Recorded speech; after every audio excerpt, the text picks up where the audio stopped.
Welcome back to Physics of Flight. On this episode, we're taking a scientific-ish look at shot selection.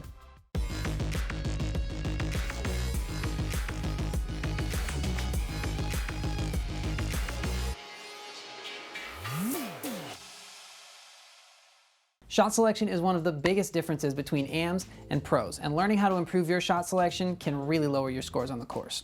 For this first experiment, I've got 2010 world champion Eric McCabe here to throw some hyzer flips and compare them to Anheuser flexes for distance and accuracy.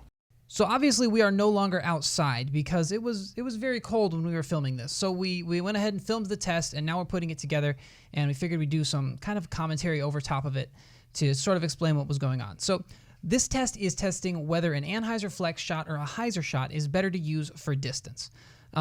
Emac, what are your thoughts behind this? What shot do you go to on the course when you're going for a distance line? For me personally, well, a lot of it will obviously do with the wind and what direction all that's coming from, but I would say 98% of the time I'm releasing with a hyzer. With a hyzer release? With a hyzer release, and it's just something I've always done. I feel like while I may not get 100% distance, but I definitely get a lot more accuracy out of it. A lot more accuracy and a lot more control. Yeah. Well, that's generally what we see in the round coverage, and it's a pretty common question because when you see the distance competitions, lots of times players will go for that Anheuser flex line where they throw a more stable disc up high with an Anheuser release and let it flex towards the end, but you don't see them reach for that on the course very often, and it's hard to tell why. And so that's what the purpose of this test is.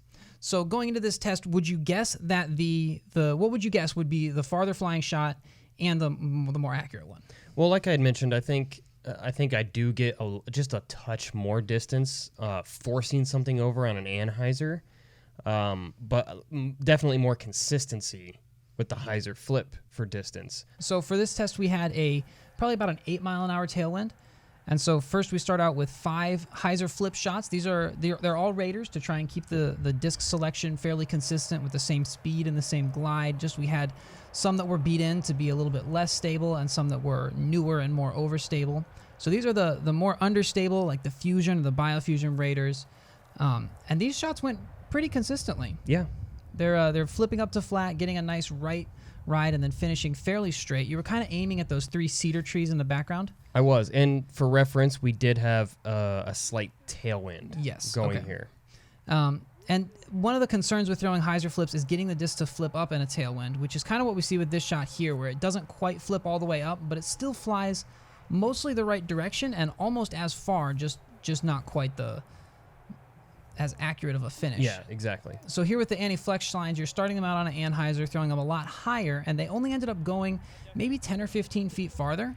Possibly. But the thing we're looking for here is definitely consistency in the landing zone, and actually these ended up being fairly consistent. The first 2 absolutely did, and I think a lot of that is just muscle memory with me, but then, and of course, some of it's probably contributed to not knowing the disc that I'm throwing as well, because they weren't just all mine. You know, I was throwing out of your bag, out of Anthony's bag as well, but not for sure how actually overstable it is, which is another reason I like to throw the hyzer flip. As you could tell with that one, it was pretty beefy, so all it wanted to do was go left. So it's knowing your discs and knowing your game seems to be the most important factor here, but like those last 2 shots demonstrated, definitely they can fade out a little bit early. So here's the results of the hyzer flip lines. You can see they were all mostly in front of the cedars with that one off to the left, and then for the Anheisers, they ended up mostly off to the left side with a couple outliers even farther to the left. And they were both kind of consistent, I would say, to their own degree, but I would absolutely say that the hyzer flip is more consistent. More the line that you were imagining when you drew it up. Exactly. So if someone is trying to adapt their game and they're used to throwing the Anheuser flex lines, how would you suggest they learn how to throw the hyzer flip line? Man, honestly, get out in the field and do it. Just do it over and over and try to work that repetition into it. For me, it's difficult because the hyzer flip comes naturally because that's just something I've always done, you know, throwing Frisbees as kids. You know, you have to release those with a hyzer. So for me personally, one great way to do it is go out with a lot of understable discs and try to get the full S shot out of those discs by releasing them with a hyzer.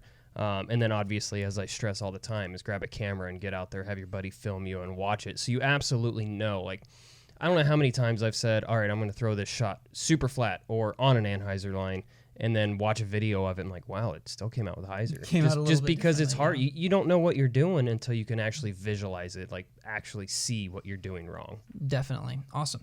Well, thank you for your help, and let's jump on to the next experiment. Thanks. So those Anheuser flexes were a lot more accurate than I expected at longer ranges, but I still think the hyzer flip is the go-to. For this next test, we're gonna test a straight shot versus a hyzer on around a 300-foot approach to see which one's gonna be the most consistent. So for this experiment, once again, we're back in the studio, not trying to stand out in the cold for any longer than we have to. Nah, man. This experiment is something that kind of pops up. I see it a lot on social media where somebody will post a picture of a hole and they'll ask, what would you throw?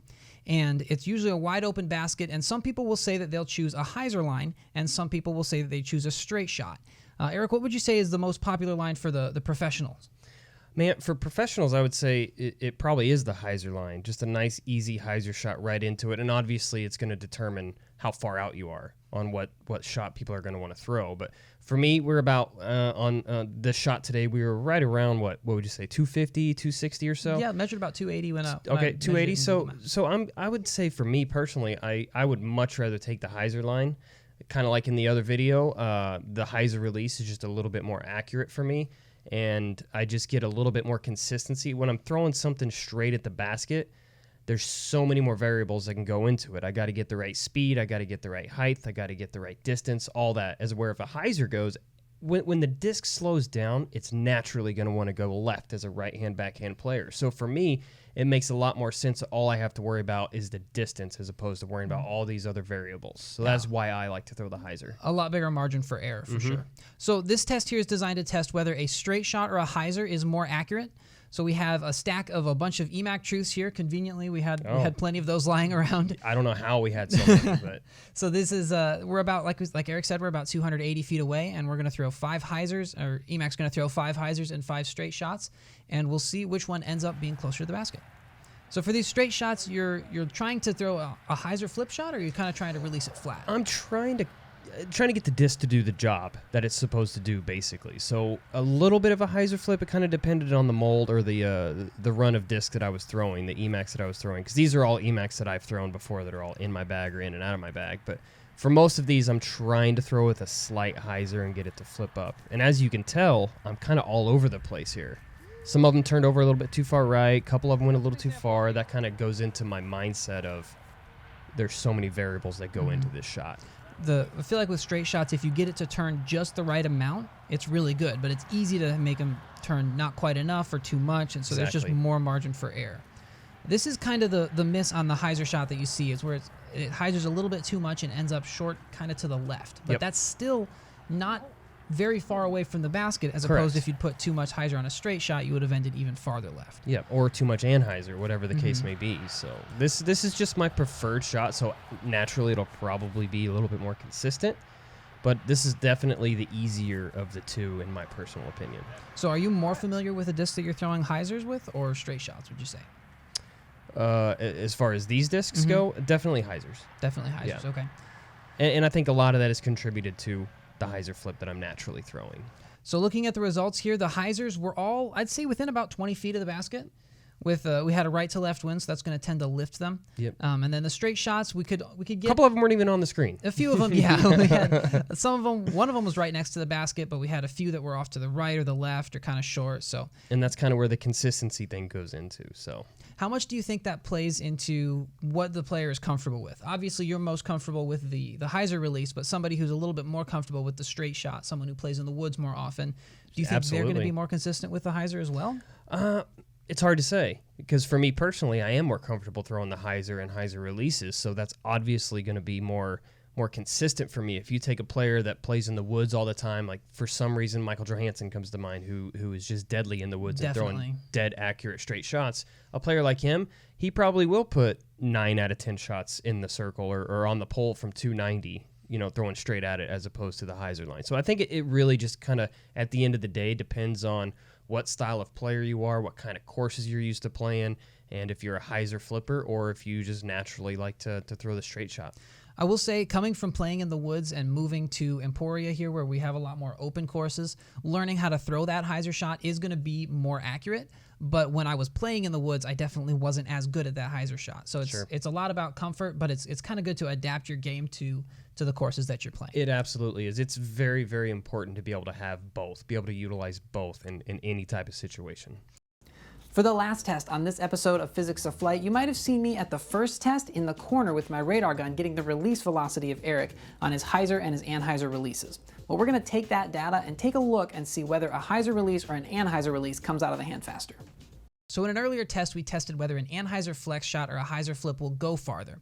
But that's really the shot shape down the fairway. At the release point, this test is designed to see which one is going to come out of the hand faster. So while EMAC was throwing those hyzer flips or those Anheuser flexes, I was there with the radar gun getting some speed readings so I could put together this experiment.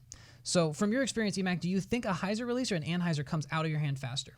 Honestly, I mean, like we've said in the last two segments, I am a natural hyzer releaser, so I don't throw the disc with an Anheuser very often, but I would probably have to guess that coming out of my hand on an Anheuser line is going to come out a little bit faster, only because I'm forcing the disc over, so I'm putting a little extra power behind that shot to make sure I get it to turn to the right, because most of the time with the hyzer flips, the disc is doing all the work.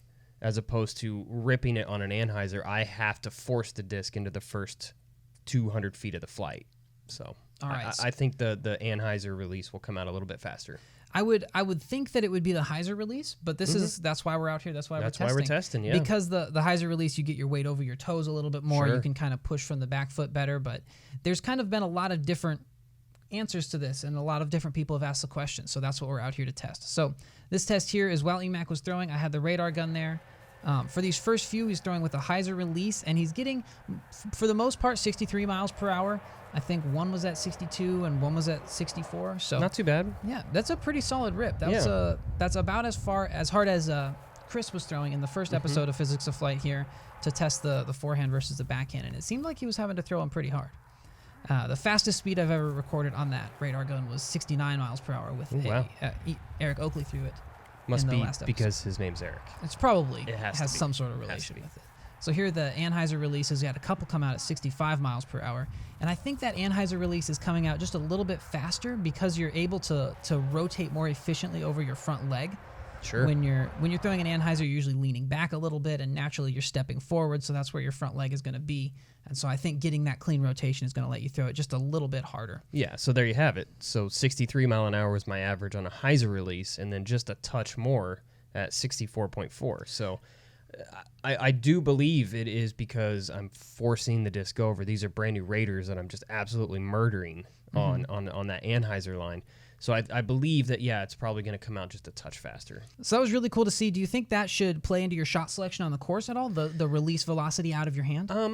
Not a whole lot, to be honest with you, because when I'm on the course playing a tournament, never will I ever tell anybody to throw the disc as hard as they can. Yeah, that's a good point. And not just because of injury, but yeah, mainly because of injury. But it's for me personally, the harder I throw the disc, the less consistent that disc's going to be for me. So for me personally, I'm at like 85 to 90% power when I'm trying to throw an actual power shot. So I don't think that I mean, of course, occasionally there's times you're hyped up, you're trying to get that extra distance that you're just going to be like, all right, yeah, I know I said I'm not going to do this, but I'm going to do it. Just trying to get a hold of it. It happens. It absolutely happens. But I absolutely don't stress that you do that all the time. Only in situations where you need it, need a little bit more power behind the shot. But at the end of the day, what is an extra 20, 30 feet on an 800-foot hole? You know what I mean? I mean, sure, you might be able to get there in 2, but really, what's that really going to matter? The longevity that you need for the sport to be able to play a little longer without injury and all that.